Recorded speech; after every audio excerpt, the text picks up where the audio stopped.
For its part, the FAA listened, and it did find at least some of those concerns were valid. But Boeing allegedly didn't listen. Barnett claimed that his lifelong employer not only didn't listen to him, it punished him.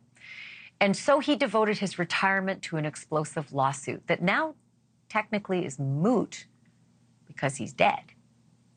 Last week, Barnett was in Charleston, South Carolina for depositions in the case, but he missed an appointment on Saturday and was found dead inside his pickup truck at the Holiday Inn. The authorities say they found a silver handgun in his lap, finger on the trigger. There was also a note in the passenger seat, but they're not saying what was in that note, not yet anyway. His attorneys say that none of this makes any sense. They say there was no indication that he was in any danger of taking his own life and that they want a full investigation. For its part, Boeing simply says, "We are saddened by Mr. Barnett's passing, and our thoughts are with his family and friends." My thoughts can be summed up in one word: forensics. Did he kill himself, or did someone kill him and make it look like he took his own life? Because forensics will tell you that story from beyond the grave.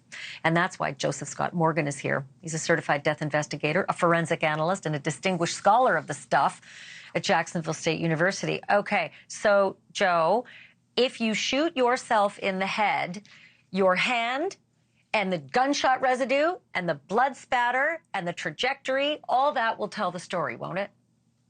Yes, yes, it will. And understand this, the people that investigate suicides, this primarily falls to the coroner, the medical examiner.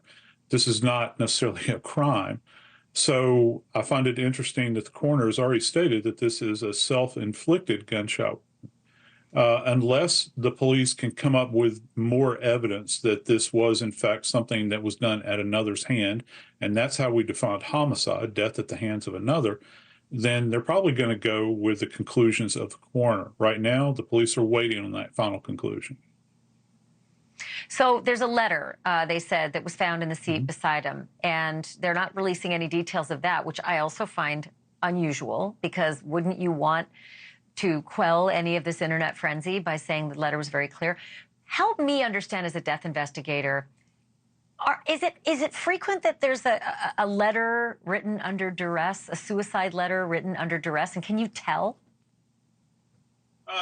Well, let's back up just a second. First off, suicide notes typically are atypical. I think people are surprised by that. You generally do not find a suicide note. When people decide to take their life, they do it in a second most of the time.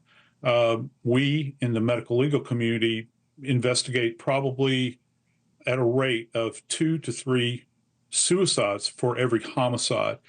Suicides outpace homicides by that factor in this country. So we have a lot of experience at this. But one of the things they're going to be doing, if this was a handwritten note, is that they're going to have exemplars, and this is typical of what we do, to look and see how this compares to his handwriting. And as to whether or not there was stress involved in this, if it was something that he was forced to do, that's going to have to take it up to a different level. Probably the FBI would get involved in that. So what about the hotel parking lot, the Holiday Inn, and then the part that he's in a car in public? I'm trying to sort of place that amongst the norms of people who take their lives. Where does that fit in your, spectrum? Yeah, well, to be within a vehicle, firstly, most of the time when we think about suicides in cars, we think about carbon monoxide exposure. We have a lot of those. Yeah. But no, it is not atypical for someone to take their life in a car. First off, it's an isolated area.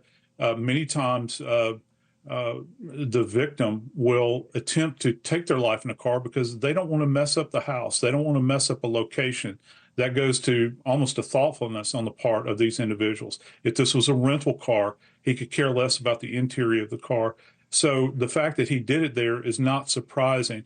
It's also a fear many people have, I think, of not having their bodies found, that he didn't go off into the woods to do this. I think one of the keys here, though, when they talk about a self-inflicted gunshot wound, is there any evidence that he was shot through the glass? Is there any evidence that someone else could have been in the vehicle? The key here is going to be GSR. I think the deposition of the antimony, the barium, and the lead on his hand when they do this testing. That's what I thought you were going to say. Not only that, but if the guy came from behind and shot him in the driver's seat, Right. that trajectory would be a different angle too. Thank you for watching. Go to newsnationnow.com to find NewsNation on your television provider. And don't forget to click the red subscribe button below to get more of NewsNation's fact-driven, unbiased coverage.